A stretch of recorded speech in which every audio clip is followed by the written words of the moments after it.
প্রশ্নপত্র ফাঁস অভিযোগ মামলায় ন্যাশনাল টেস্টিং এজেন্সিকে নোটিশ সুপ্রিম কোর্টের।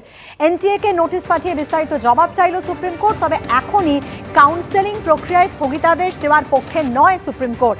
এনটিএর জবাব পাওয়ার পর আগামী 8ই জুলাই পরবর্তী শুনানি রয়েছে।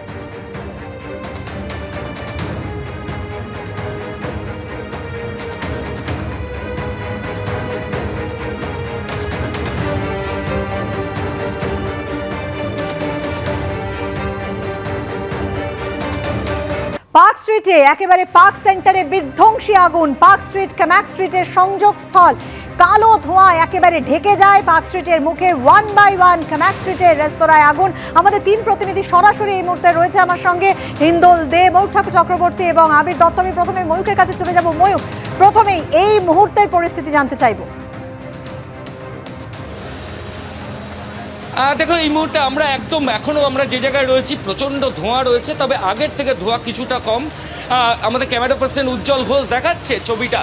আমার ঠিক ডান দিকে যে বিল্ডিংটা কামাক স্ট্রিট এখান থেকে শুরু হচ্ছে, ঠিক বাঁ দিকের বিল্ডিং দেখো, ওপরের পুরো স্ট্রাকচারটা কিন্তু পরে করা হয়েছে। দেখেই বোঝা যাচ্ছে যে ছাদের ওপর প্রায় 18 ফিটের এই যে অ্যাসবেস্টাসের স্ট্রাকচার, সেটা কিন্তু পরে করা হলো। এবং আগুনের উৎস অ্যাপারেন্টলি এখনো পর্যন্ত যা দেখে মনে হচ্ছে এর ভেতরেই কিন্তু আগুনের উৎস। এই মুহূর্তে ফায়ার ব্রিগেডের 9টা ইঞ্জিন সেটা কাজ করছে। গোটা পার্ক স্ট্রিট আজকে কাজের দিনে একটা আতঙ্কের ছবি। উজ্জ্বল ঘোষ আমাদের ক্যামেরা পার্সন দেখাচ্ছে, ধোঁয়ায় ধোঁয়া চারিদিক, এবং প্রত্যেকের মধ্যে একটা আতঙ্ক। এই পার্ক স্ট্রিটে স্টিফেন কোর্টের মতো বিধ্বংসী অগ্নিকাণ্ডের ঘটনা ঘটেছিল, 43 জনের প্রাণ গেছিল সেই স্টিফেন কোর্ট থেকে ঢিল ছোড়া দূরত্বে সেই শেক্সপিয়ার সরণি থানা এলাকায় ফের বিধ্বংসী আগুন। কিন্তু এক্ষেত্রে কলকাতা পুলিশের ডেপুটি কমিশনার সাউথ কিছুক্ষণ আগে যেটা দাবি করলেন যে কেউ ভেতরে আটকে নেই, ইভ্যাকুয়েশনের যে প্রসেস সেটা ইতিমধ্যেই তারা শেষ করতে পেরেছেন। কয়েকজন আটকে ছিলেন, তাদের মধ্যে একটা আতঙ্কের বাতাবরণ তৈরি হয়েছিল, কিন্তু পুলিশ আধিকারিকরা, দমকল এবং ডিজাস্টার ম্যানেজমেন্ট টিম তাদেরকে সুরক্ষিতভাবে সেখান থেকে বাইরে বের করে নিয়ে গেছেন।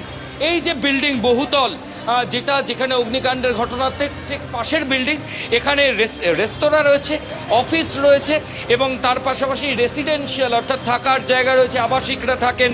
সেই কারণেই একটা আতঙ্কের ছবি ছিল যে কোনোভাবেই দমবন্ধকর পরিস্থিতি যাতে না হয়। কারণ আমরা এরকম বহু আগুনের ক্ষেত্রে দেখেছি যেখানে হয়তো আগুনের তীব্রতা কম থাকে কিন্তু এত বেশি ধোঁয়া থাকে যে সাফোকেশনে প্রচুর মানুষ বিপন্ন হন। আমরি হাসপাতালে যে আগুন লেগেছিল সেখানেও কিন্তু বেশিরভাগ যে ক্ষতি হয়েছিল সেটা ধোঁয়ার কারণেই হয়েছিল। ঠিক সেই কারণেই পুলিশ এবং দমকলের আধিকারিকরা প্রথমেই ধোঁয়া থেকে বয়স্ক এবং শিশুদেরকে নিরাপদ জায়গায় সরিয়ে নিয়ে যাওয়া, কামাক স্ট্রিটের যান চলাচল সম্পূর্ণ নিয়ন্ত্রণ করা এবং 11টা ফায়ার ইঞ্জিনের চেষ্টায় পরিস্থিতিকে কিছুটা নিজেদের অনুকূলে নিয়ে আসা। একটু আগেও যে কন্ডিশন ছিল সেখানে আতঙ্কের ছবি ছিল, লোকজন কান্নাকাটি করছিলেন, অনেকে সর্বস্ব হারিয়েছেন, এরকম পরিস্থিতি হয়েছিল।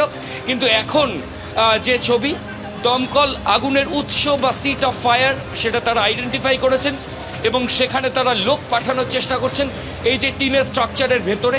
এর পাশাপাশি যে ধোঁয়ার যে প্রাবল্য কিছুক্ষণ আগে মারাত্মক ছিল, উজ্জ্বল সেই ছবি দেখাচ্ছে এখন আগের থেকে সেই প্রাবল্য অনেকটা কম।